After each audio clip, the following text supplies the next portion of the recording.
Well, howdy there, Internet people. It's Bo again. So, today we are going to talk about Kari Lake out in Arizona and what we can kind of infer from how things are going there. Because at time of filming, that race still isn't finished. Votes aren't all counted. But there was an expectation from a certain subset of the Republican Party for this race. And I got messages very early on after the polls had closed about that race. And we're going to go through one of them and then kind of use that to illustrate a point. You keep acting like MAGA has failed. What about Governor-elect Kari Lake? She's trumping hills, boy, and she's winning, and I wait to see you cry. We had a few setbacks overall, but MAGA is winning and will stay winning. And when she takes office, and then a giant list of stuff about the election and cleaning it up and all of this stuff. Now, I'm assuming at the time this message was sent, Lake actually was winning.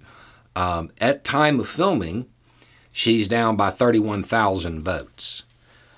I don't know that I'll be crying about that. But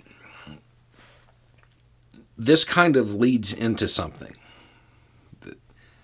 This faction of the Republican Party, the MAGA faction, their pundits, they report what they want to happen as fact.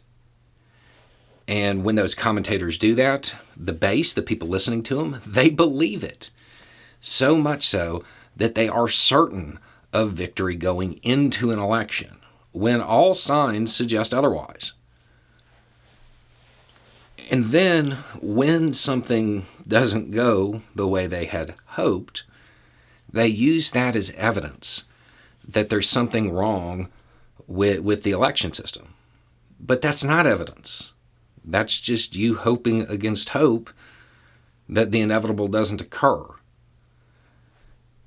There are a number of states in which a normal Republican won, and the election-denying, baseless claim-supporting MAGA Republican lost on the same ticket.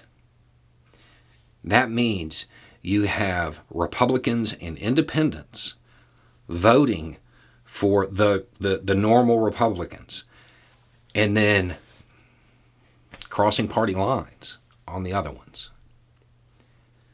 This is the base. This isn't Democrats doing this to you. This is the Republican Party saying they're just not that into you.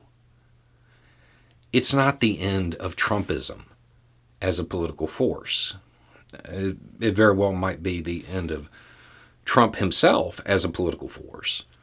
But Trumpism will live on for a couple more election cycles.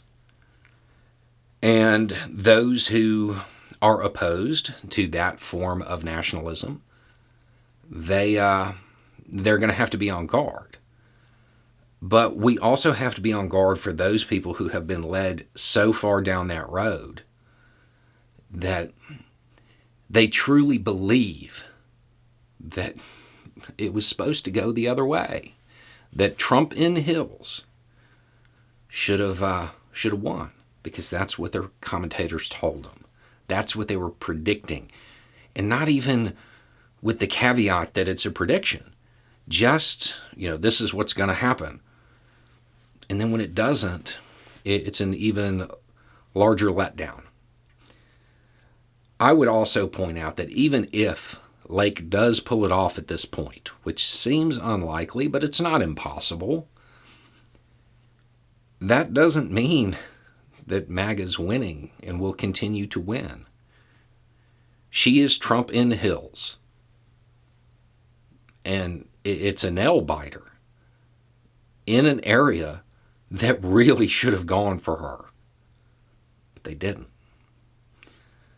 The ultra-nationalist stuff, after Trump got elected, within those first 2 years, people saw what it was and they rejected it.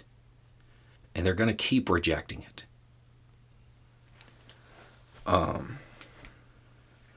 The lake race is very much a symbol of that. There were a lot of people who truly believed she was going to win. The conservative right wing, and particularly the far right, were just fawning all over her. But at this point, it doesn't look like she's going to pull it out. And even if she does, it was way too close for it to be a sign that an authoritarian nationalist philosophy is something the United States wants to embrace. They don't. Historically, the United States has always rejected that type of philosophy. In fact, we joined a whole world war over it. Anyway, it's just a thought. Y'all have a good day.